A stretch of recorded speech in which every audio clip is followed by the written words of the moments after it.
आश्चर्य वाली बात यह है कि करड़ी सेना ने जिस समय पर अभिनव सिंह का साथ छोड़ा है, ये करड़ी सेना के लिए बड़ा झटका है, ना कि अभिनव सिंह के लिए। अभिनव सिंह कोई नेता, मंत्री, विधायक, सांसद नहीं है। अभिनव सिंह की जो क्षमता थी उसने वो करके दिखाया। रायबरेली की सरजमी पर स्वामी प्रसाद मौर्य का भी एक बार स्वागत हुआ था, तो हम रायबरेली बाराबंकी वाले स्वागत करने में बहुत आगे हैं। फिलहाल चंदा चोर को उत्तर प्रदेश पुलिस का आभार व्यक्त करना चाहिए कि वो बाराबंकी में आकर आराम से रैली करके वापस चले गए। नहीं, उनका स्वागत करने की जिस तरीके की तैयारियां थी, शायद ये स्वागत जिंदगी भर। पर अगर अभिनव सिंह की धमकी का असर नगीना के सांसद पर नहीं दिख रहा था, तो फिर इतना तामझाम और अपने नशेड़ियों की फौज क्यों इकट्ठा की गई थी, लाठी डंडे क्यों इकट्ठा किए गए थे? ये साफ तौर पर इशारा था कि अभिनव सिंह की धमकी से नगीना के सांसद की पूरी तरह से फटके चार हो गई।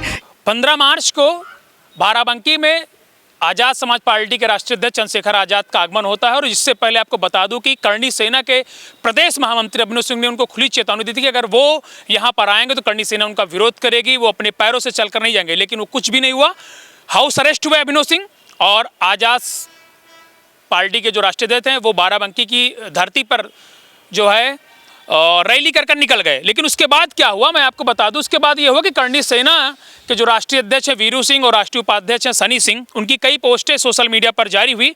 उसके बाद ये कयास लगाया जा रहा था कि अभिनव सिंह पर कोई कार्रवाई हो सकती है। लेकिन करणी सेना ने आखिरकार लेटर पैड जारी कर अपने पेज पर, अपने ट्विटर हैंडल पर जारी करके बता दिया कि जो करणी सेना के प्रदेश महामंत्री के पद पर मौजूद थे अभिनव सिंह, उनको उनके कार्य से मुक्त कर दिया गया और उनके संगठन से निकाल दिया गया है। जिसके बाद चर्चा आम है, पूरे जो ट्रोलिंग का दौर है पूरी सोशल मीडिया पर। हमारे साथ काली सेना के प्रांतीय अध्यक्ष हैं सचिन तिवारी, इनसे बातचीत करेंगे कि इस पूरे मामले को ये कैसे देखते हैं। सचिन, स्वागत है आपका। बहुत बहुत धन्यवाद आपका। करणी सेना ने अभिनव सिंह को निकाल दिया, क्या स्टैंड अभिनव सिंह का ये सही था या गलत था? देखिए, सबसे पहले तो मैं आपसे निवेदन करना चाहता हूं कि हमारे महापुरुषों के नाम को बदनाम मत करिए, क्योंकि कोई भी दलाली, चमारी और चापलूसी करने वाला चंदा चोर चंद्रशेखर आज़ाद नहीं बन सकता। चंद्रशेखर आज़ाद सिर्फ एक था जिसने अपने प्राणों की आहुति दे दी इस देश के लिए, धर्म के लिए, संस्कृति के लिए। और दूसरी बात, अब रही चंद्रशेखर या चंदा चोर सांसद, जो नगीना सांसद है, उसको रोकने की बात, तो सत्ता सरकार सुरक्षा में होने के बाद अगर कोई नेता, मंत्री, विधायक, सांसद रैलियां करके निकल जाए, सही सलामत बाराबंकी से निकल जाता है, तो इसमें कोई बड़ी बात नहीं है। क्योंकि गली के लौंडे को भी अगर इतनी व्यवस्थाएं और सेवाएं दे दी जाएंगी तो वो पाकिस्तान में रैली करके वापस चला आएगा। तो इसमें कोई संदेह वाली बात नहीं, इसमें कोई आश्चर्य वाली बात नहीं है कि एक नेता डरे हुए थे चंद्रशेखर आज़ाद। बिल्कुल बिल्कुल। और अगर अभिनव सिंह की धमकी का असर नगीना के सांसद पर नहीं दिख रहा था, तो फिर इतना तामझाम और अपने नशेड़ियों की फौज क्यों इकट्ठा की गई थी, लाठी डंडे क्यों इकट्ठा किए गए थे? ये साफ तौर पर इशारा था कि अभिनव सिंह की धमकी से नगीना के सांसद की पूरी तरह से फटके चार हो गई। इसी वजह से वो डरे हुए थे और इसीलिए उन्होंने अपने नशेड़ियों की फौज लगाई। और दूसरी बात, सबसे बड़ी बात यह है कि जिस तरीके से लगातार नगीना के सांसद मनवादियों को बजाने की बात करते हैं, और लगातार वो अभी उन्होंने जब लखनऊ की सरजमी पर पैर रखा तो उन्होंने कहा कि मेरा काम मनवादियों को बजाने का है, चमड़ा वाली बात उन्होंने कही। एक स्टेटमेंट आपने सुना होगा। तो सदैव से चमड़ा बनाने का, जूता बनाने का काम उनके पूर्वजों का रहा है, और जूता पहनने और जूता चलाने का काम हम लोगों ने किया है। तो जूता बनाने वाले अगर जूता चलाने की बात करने लगे और अपने औकात से बढ़कर बात करेंगे तो हम जूता चलाना भी जानते हैं। अभिनव सिंह ने जो कुछ भी किया, मैं खुलकर अभिनव सिंह का समर्थन इसलिए करता हूं क्योंकि कोई भी ऐसा नेता जो हिंदुओं को बांटने की बात करता है, हिंदुओं को विभाजित करने की बात करता है और मनवादियों के खिलाफ बात करता है, उसका स्वागत भी होना चाहिए। रायबरेली की सरजमी पर स्वामी प्रसाद मौर्य का भी एक बार स्वागत हुआ था, तो हम रायबरेली बाराबंकी वाले स्वागत करने में बहुत आगे हैं।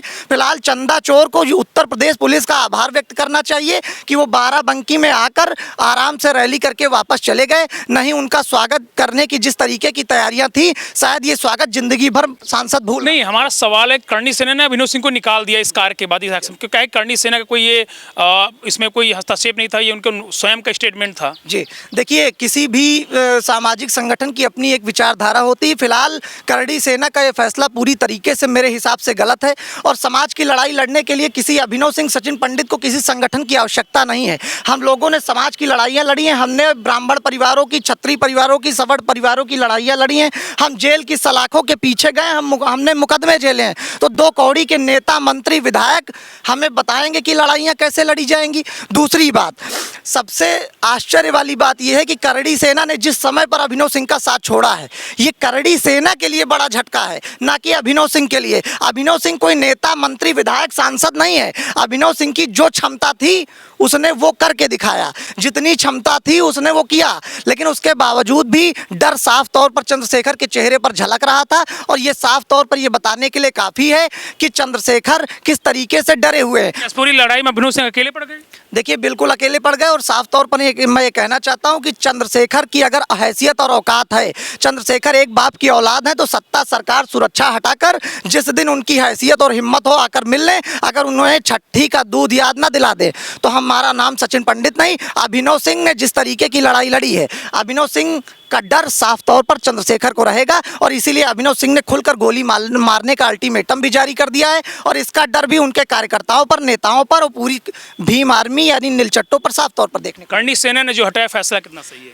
फैसला पूरी तरीके से गलत है और करड़ी सेना ने एक अच्छा जाबाज सिपाही खो दिया है।